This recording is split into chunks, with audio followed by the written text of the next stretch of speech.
Hey, welcome back after a very long time. I'm back, baby. It's been, 11 months since we've done any footage for you guys, and I'm really, really sorry, but we've had a crazy, nearly a whole year of crazy, actually.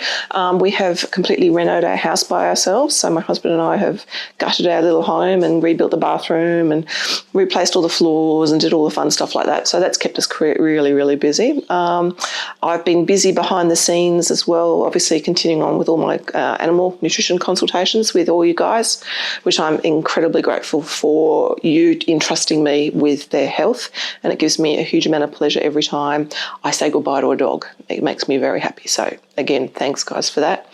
The other thing that's kept us out of the camera view, so to speak, for the last 12 months is little Mateo. Now I introduced Mateo to you guys about 15 months ago. Is that about right? 15? Yeah, about 15 months ago. And he came to us with what we knew was going to be some health problems, but we weren't quite expecting the health problems that we have been gifted. So I'm going to introduce him again to you and then quickly talk about what we have gone through with him and where we're up to, and let you know what sort of content that we might be talking about in the future. Yeah.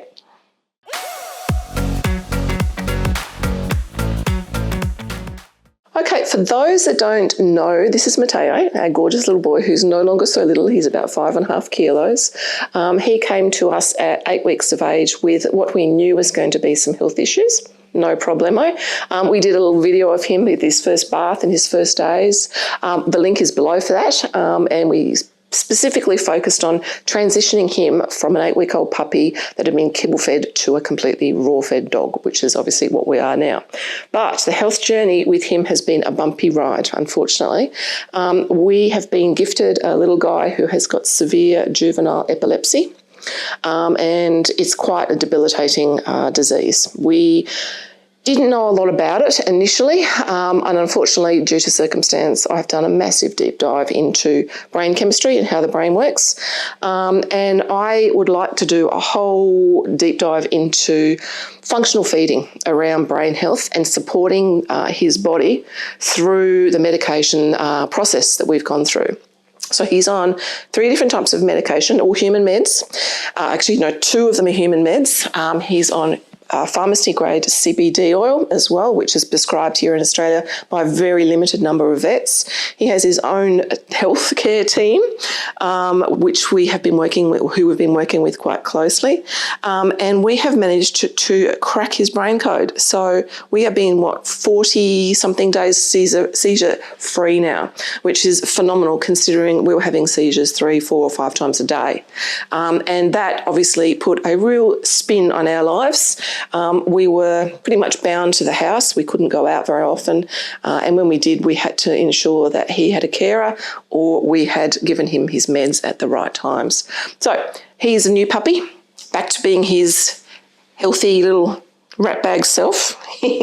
And he's terrorising his brothers and sisters now, which is fantastic, and his personality's come back. So he's a hell of a lot better than what he was, so we're very grateful. So I'd like to share the journey that we've gone through with him as well with everybody, in the hopes to be able to help anyone else who actually has a dog that suffers from seizures, because that can be pretty traumatising and very confrontational if you don't know what to do. So I'd like to go some basic first aid as well with seizure management, how to look after yourself. His first seizure, unfortunately, I wasn't here. I was out at work, and my husband had to give him first aid, and we live in Brisbane, Australia, which, for those that don't know, are riddled with cane toads, and they are highly toxic, nasty, nasty critters. And unfortunately, dachshunds love to hunt, so at night time and early dusk time, the cane toads come out. So his first seizure was what we thought was a cane toad episode where he'd actually bitten a cane toad. It's going to pop him down. He's got the wobbles now, but it wasn't. It was actually quite a severe seizure. And in the process of that seizure, my husband was bitten 3 times, and I came home to a husband with big bite marks on his tummy and on his face and blood all over the wall. So yeah, I'd like to just go over in the future videos how we dealt with that and how we've come out on the other side a much happier and healthier family for it. So thank you very much for tuning in again after such a long period of time. We'll be back more regularly now. back to regular viewing, and I really look forward to it. Oh, hang on, there's one more thing I did want to talk about. My friend, this is for you, Gap-Tooth Glenn.